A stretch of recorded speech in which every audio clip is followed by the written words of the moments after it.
인과응보 군부 쿠데타의 끝은 처벌이었고 역사적 단죄였습니다. 역사는 언제나 원인과 결과가 얽혀 있으며 잘못된 행위에는 반드시 그에 따른 대가가 따르는 법입니다.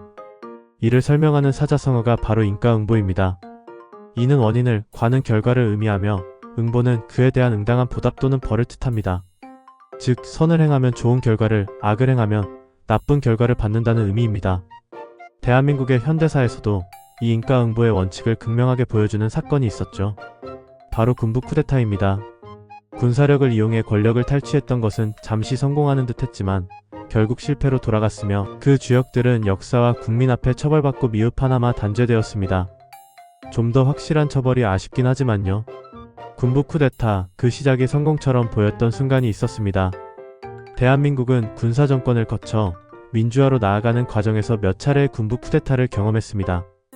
특히 1979년과 1980년 그리고 1990년대 초반까지 이어진 군부의 권력 장악 시도는 대한민국 역사에 큰 영향을 미쳤습니다. 1979년 12월 일부 군부 세력이 12.12 군사 반란을 일으켜 군의 실권을 장악하고 이듬해 5월에는 계엄을 확대하며 정권을 완전히 장악했었습니다.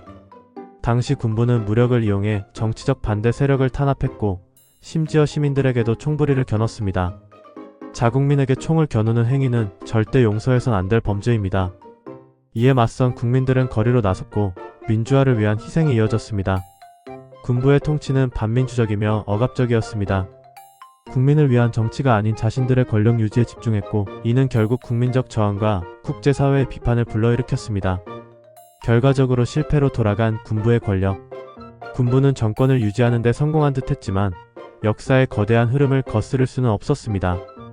국민들은 민주화를 향한 열망을 멈추지 않았고 1987년 6월 민주항쟁을 통해 대통령 직선제를 쟁취했습니다. 이는 군부 정권이 종말을 맞이하는 결정적 계기가 되었습니다. 군부 출신 인사들이 정권을 연장하려는 시도를 계속했지만 결국 시대의 흐름을 막을 수 없었습니다. 민주화가 진행되면서 과거 군부 쿠데타의 주역들은 점점 설 자리를 잃어갔고 결국 그들은 법의 심판을 받게 된 것입니다. 인과응보 정의는 반드시 실현됩니다. 군사 반란을 주도했던 인물들은 결국 법적 처벌을 피할 수 없었습니다. 1996년 쿠데타와 민주화 탄압의 책임을 물어 이들은 반란 및 내란죄로 기소되었고 법정에서 실형을 선고받았습니다. 한때 대한민국을 장악했던 권력자들이 결국 국민과 역사 앞에 무릎 꿇고 단죄된 것입니다. 이 사건은 군사 쿠데타가 일시적으로 성공할 수는 있어도 결국 역사의 심판을 피할 수 없다는 강력한 메시지를 남겼습니다. 이처럼 대한민국의 현대사는 인과응보의 원리를 잘 보여줍니다. 불법적인 방법으로 권력을 잡고 유지하고 억압했던 자들은 끝내 처벌받았으며 민주주의를 향한 국민의 노력은 결코 헛되지 않았습니다. 쿠데타는 일시적으로 성공하는 것처럼 보일 수 있습니다. 하지만 권력은 국민에게서 나오며 부정한 방법으로 얻은 힘은 오래 지속될 수 없습니다. 결국 그 대가는 반드시 돌아온다는 것이 역사가 주는 교훈입니다. 역사는 인과응보를 증명합니다. 군부 쿠데타를 일으킨 세력은 한때 성공하는 듯했지만 결과적으로 실패했고 처벌받았습니다. 이는 대한민국이 민주주의를 지켜낸 역사적 사건이자 잘못된 행동에는 반드시 그에 상응하는 결과가 따른다는 인과응보의 대표적인 사례입니다. 역사는 반복됩니다.